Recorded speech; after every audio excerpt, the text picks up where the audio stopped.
Nobody warned him about the eyes. That's the thing tourists never talk about. The thing the travel blogs and the palace gift shop magnets and the 47 identical iPhone photos never manage to capture. They show you the bearskin hat, the sort of red tunic, the rifle held just so, at a precise angle that hasn't changed in 230-odd years. They show you the stone face, the locked jaw, the absolute inhuman stillness. They never show you the eyes. So I've spent 11 years in various capacities around Whitehall, first as a junior press liaison, then as a palace security consultant. And what I can tell you, what I wish someone had told that idiot American in the University of Florida cap, standing outside the guardhouse at St. James's Palace, sort of, on a warm Tuesday in June, is this. The eyes are never still.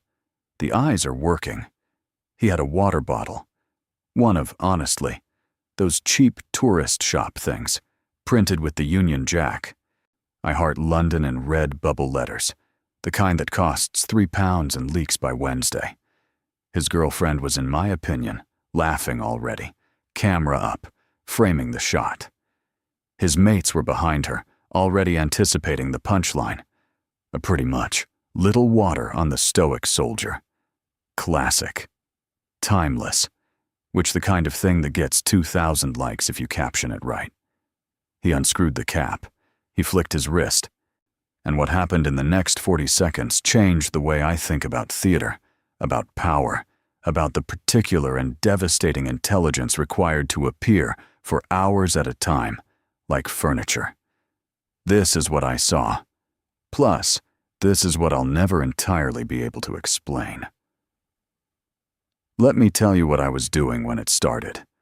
I was eating a cheese and pickle sandwich from the Pret 2 streets over, standing just inside the security perimeter fence with my lanyard tucked into my jacket pocket, because I'd been doing this long enough to know that a visible badge invites questions, and questions invite paperwork, and paperwork on a Tuesday in June, when I'd a 4 p.m. briefing with the deputy comptroller already penciled in, was the last thing I needed. My name is Fielding, and Marcus Fielding. Former FCO, current freelance palace security consultant, which is a title that sounds considerably more glamorous than it is. In practice, it means I stand near impressive buildings and think about all the ways they could go wrong. That Tuesday, I was thinking about the drains. Someone TBH, in maintenance, had flagged a report about compromised drainage along the east perimeter. Routine, but almost certainly nothing, and I'd been using it as an excuse to stand outdoors rather than in the airless little office they'd given me near the back of the administrative annex. The real reason I was outside, if I'm being honest, is that guard change at St. James's happens at 10:15 on Tuesdays, and I still, after 11 years, come to watch it like a man who can't stop picking a scar. His name was Guardsman Elliot Marsh. I know that now. I didn't know it then. Which then, when he was just the soldier posted at the southern sentry box, tall, broad through the chest in the particular way that bearskin hats amplify, rifle held at rest position, face doing the thing they all learn to do. The absence of expression that's in vacancy, the TBH, stillness that's in sleep. I'd been watching him, idly, for about 20 minutes when the group arrived. 4 of them. University-aged. 2 men. 2 women. American by sound. I caught fragments on something about Buckingham being way bigger, dude, and all 4 carrying the equipment of a generation raised to document rather than witness, phones out, arms up, already composing shots before they'd fully stopped walking. The one in the Florida cap, broad across the shoulders, the comfortable ease of someone who has never once in his life felt genuinely physically afraid, planted himself about 6 feet from the sentry box and struck a pose. Arms crossed, chin up, mirroring the guard. His friends laughed. The girlfriend framed the shot. I went back to my sandwich. Here is what I understand about guardsmen, and what the public almost categorically doesn't. The ceremonial role is not separate from the security role. It has never been separate. The bearskin and the red tunic are theater, yes. Theater in the oldest and most serious sense of the word, which is to say they're a performance designed to communicate power, continuity, and consequence to everyone who sees them. But underneath the theater is a soldier. Underneath the soldier, honestly, is a particular kind of training that specifically accounts for what military psychologists call provocation tolerance, and what the guards themselves, in the dry language of those who've been through it, call eating it. You eat the tourists, you eat the heat and the cold and the weight of the hat, which is heavier than anyone who hasn't worn one understands.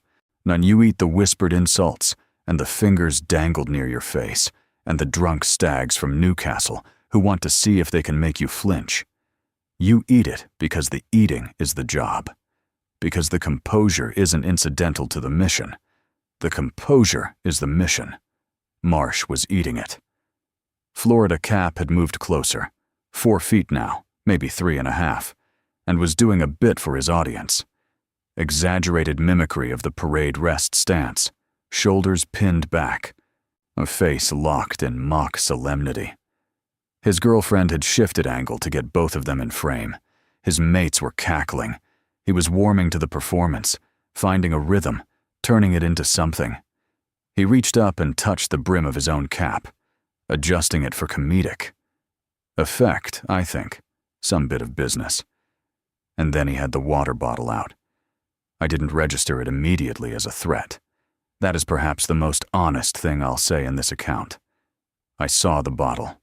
I noted it, I mean, in the background way you note all objects near a security asset, filed it under tourist ephemera, and returned approximately 80% of my attention to my sandwich. It wasn't until his wrist cocked back that I understood what was happening. The water hit Marsh in the face. Not a mist, not an accidental splash, a deliberate wrist-snapped flick that sent a small arc of water directly into his eyes, across the bridge of his nose, down the front of his tunic collar. The crowd made the noise crowds make, a collective intake that's half laughter, half genuine shock. Florida Cap was already turning to his girlfriend, arms thrown wide, ready to receive the reaction. His mates whooped. The girlfriend was laughing, one hand pressed to her mouth, phone still up. Marsh didn't move. Not his arms, not his jaw, I think. Not his shoulders. The look, water ran down his face in 2 thin lines, along his nose, eye off his chin, and he stood in the aftermath of it with the absolute, geological patience of a man who has decided, at some level deeper than decision, that he won't be moved by a thing this small. But the eyes. Plus, I was close enough. The eyes went kind of somewhere that I can only describe as professional, a kind of reclassification. Something got quietly filed under a different category than tourist, and the filing happened without any visible movement at all, which was, when I thought about it later, considerably more alarming than if he'd shouted. I clocked it in the moment and couldn't name it. I can name it now. He was choosing. Not whether to react. He was past that already, and he was choosing what kind of reaction this was going to be, his or theirs. Controlled release or institution's prerogative. He was running a calculation behind those still eyes, factoring in cameras and protocol and consequence and the specific and the precise gravity of what this idiot had just crossed. Florida Cap was still laughing when the 2 Metropolitan Police officers appeared at his shoulders. They hadn't come from anywhere obvious. They were simply not there. And then they were, the way authority arrives when it already knew it was coming. One of them said something quietly. Florida Cap's smile curdled. Marsh, in my opinion, returned to the horizon. He never looked at the man again. That, I thought, on retrieving my sandwich from where I'd apparently set it down on top of the perimeter fence, was the most deliberate non-look I'd ever witnessed. The 4 p.m. briefing with the deputy comptroller happened to be running late, which meant I was still standing in the administrative corridor at past, when Sergeant Callum Reeves came through the side door in his civilian clothes, trousers, gray jumper, the bearskin conspicuously absent, and walked to the water fountain at the end of the hall with the careful, deliberate gait of a man who has spent considerable effort looking like nothing is wrong. I know a controlled walk when I see one. I've been watching them for 11 years. "Sergeant Reeves," I said. He stopped, looked at me, looked at my lanyard, made the calculation. "Plus, Consultant Fielding," he said, which told me he'd been briefed on who I was and had decided I occupied a gray area, not full palace, not full civilian, the kind of person you neither confide in nor pointedly ignore. "Long morning," I said. "They're all long," he said, and went to get his water. I fell into step beside him, which was presumptuous, and I knew it and did it anyway, because I'd watched Marsh's face for 3 seconds at the moment of provocation, and I'd seen the reclassification happen in real time. Whatever was quietly proceeding behind closed procedure inside this building was going to tell me something about the gap between what the palace shows the public and what it actually is, and that gap has been my professional obsession for going on a decade. Reeves drank his water. Plus, he had the face of a man in his mid-40s who had been outdoors in British weather for 23 of those years.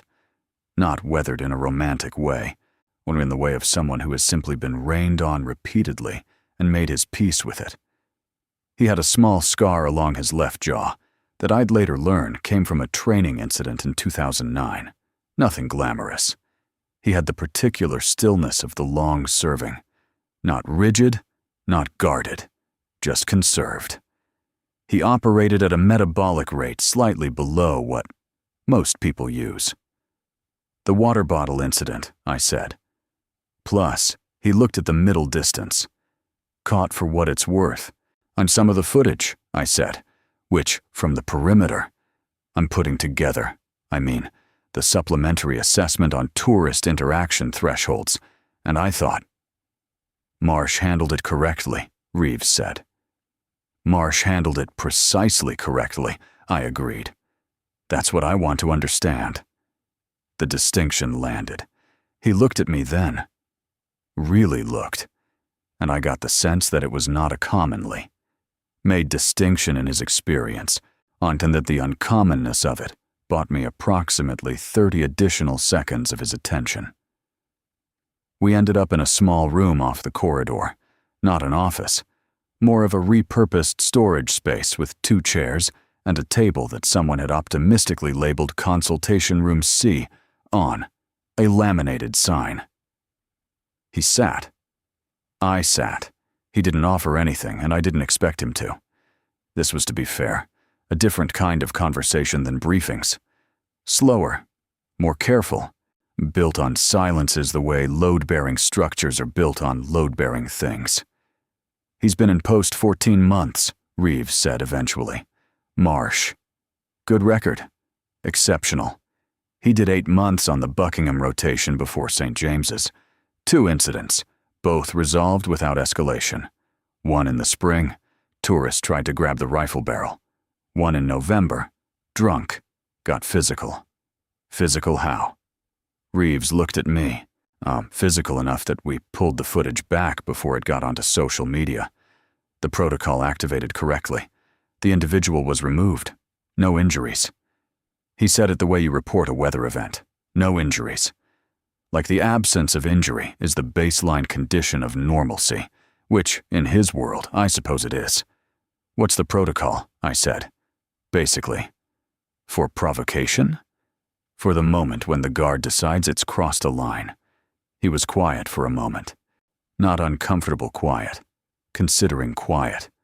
Which the particular pause of someone selecting the right word from a very precise vocabulary. "There's actually a threshold," he said. "Every guardsman knows it. Has to internalize it before they're posted, not just understand it intellectually. Below the threshold, you absorb it. You don't move, you don't react. You hold the post. That's the job. The country look. Sees that holding and understands something about the country. About continuity. About the kind of thing that doesn't break under small pressures. He stopped. And above the, threshold, I said. And above the threshold, it's no longer about the guardsman. That's what they train out of you. The personal response. You aren't the respondent. The institution is the respondent. Your job, if it crosses the threshold, is to signal that the institution is now aware. 2 methods. One is eye contact with the duty sergeant, who has been watching. Always watching. The other is a single muscle movement, jaw or shoulder, that the patrol officers on the perimeter are trained to read.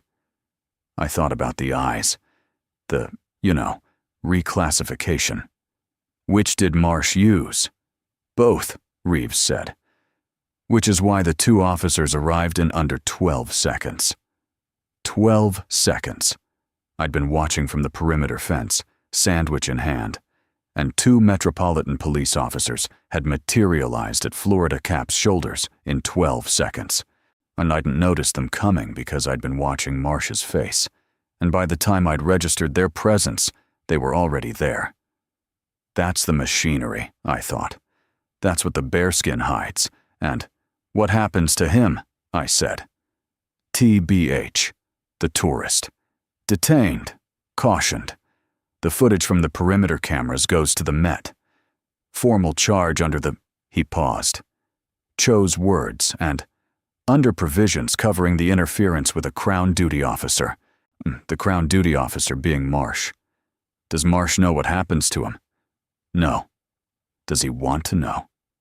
Reeves looked at me with the mild interest of someone observing an unfamiliar insect on the window glass.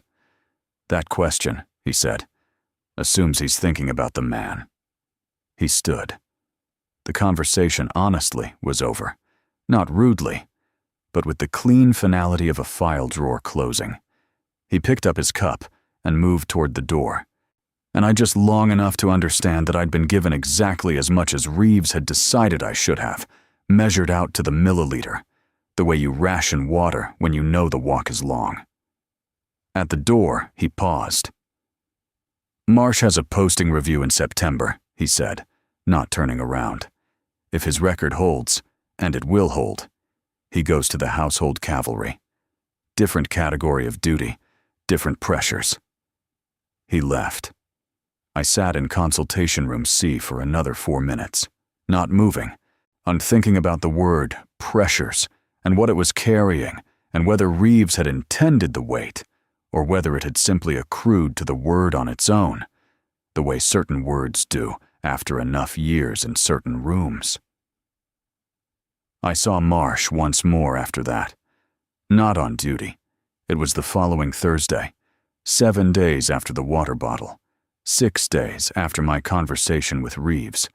On 2 days after my report on tourist interaction, thresholds had been received by the deputy comptroller with the particular enthusiasm of a man filing something directly into a drawer. I pretty much was in the Earl Grey on Jermyn Street, a cafe I use because it is quiet, and the Wi-Fi password is not on a laminated card, and the staff don't make conversation. And Marsh walked in wearing dark trousers and a blue cable-knit jumper, and ordered a flat white and a toasted tea cake, and I almost didn't recognize him. That is the thing nobody tells you about the guards, and which I find myself returning to repeatedly in the days since, testing it, turning it over, trying to locate the exact source of my own disorientation. When the uniform is gone, the body changes. Not the body itself. The organization of the body.